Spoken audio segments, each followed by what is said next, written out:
අපි බලමු කොහොමද තාර්කික පරිපථයක් දුන්නට පස්සේ ඒ සඳහා බූලියන් ප්‍රකාශනයක් ගොඩනගන්න කියලා. දැන් මෙන්න මේ වගේ පරිපථයකට ප්‍රතිදාන ප්‍රකාශනයක් ලබා ගැනීමේදී අපි මේකත් කරන්න ඕන කලින් කාර්යදී වගේම පිළිවෙලට. කලින් අපි කරේ මේ අවසානයේ සිට ආරම්භයට ගමන් කිරීම. දැන් මෙතනදී අපි කරන්නේ ආරම්භයේ සිට අවසානට ගමන් කිරීම. මේ එක එක ගේට් එක සලකලා මේ ප්‍රතිදාන ප්‍රකාශන ආරම්භයේ සිට ලබාගෙන අවසාන ප්‍රතිදාන ප්‍රකාශනය ලබා ගැනීම තමයි කරන්නේ. බලන්න මම කරන දේ. දැන් මෙතන තියෙන්නේ n ద్వාරයක්. එහෙනම් n ద్వාරයට ආදාන විදියට ලැබෙන්නේ a b කියන විචල්‍යන් දෙක. එහෙනම් මේක ප්‍රතිදාන ප්‍රකාශනය තමයි a b. මේක a.b කියලා ලියන්න පුළුවන්. මම මගේ පහසුවට a b කියලා ලියමු. දැන් මේ ద్వාරය සලකුවොත් මේ ద్వාරය o ద్వාරයක්. මේකට ආදාන විචාර ලෙස ලැබෙන්නේ b සහ c. එහෙනම් මේක ප්‍රතිදාන ප්‍රකාශනය තමයි b ධන c. මේක not ద్వාරයක්. මේකට ආදාන විචාර ලෙස ලැබෙන්නේ c. එහෙනම් මේක ප්‍රතිදාන ප්‍රකාශනය තමයි c බ.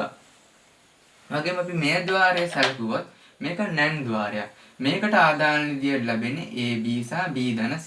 එහෙනම් මේක ප්‍රතිදාන ප්‍රකාශනය තමයි ab භාරයක් b ධන c සම්පූර්ණ භාරයක්. මම මෙතන ඩොට් තියන්න පුළුවන්. මම වඩාත් පැහැදිලිවට මම වරහන් දාලා මේ කරේ මෙතන ಗುಣ කිරීමක් තියෙනවා. ඒ වගේම දැන් මේ ద్వාරය සැලකුවොත් මේ ద్వාරයට ලැබෙන ආදාන තමයි ab භාරයක් b ධන c බා ධන c බා. එතකොට සහ c බා. ඒ වගේම මෙහෙනම් මෙතන f වලට ප්‍රතිදාන ප්‍රකාශන විදිහට අපිට ගන්න පුළුවන්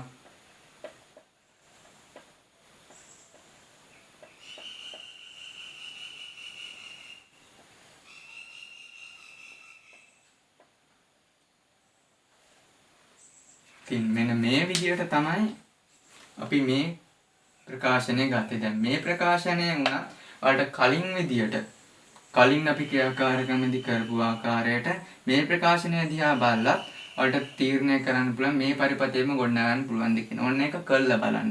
මේ ප්‍රකාශනෙන් අපි කලින් අභ්‍යාසයේ මේ පරිපථයෙම ගොඩනගන්න මේ පරිපථයෙම මේ ප්‍රකාශන ආශ්‍රයෙන් ගොඩනගන්න පුළුවන්ද කියන එක ඔයාලා උත්සාහ කරලා බලන්න.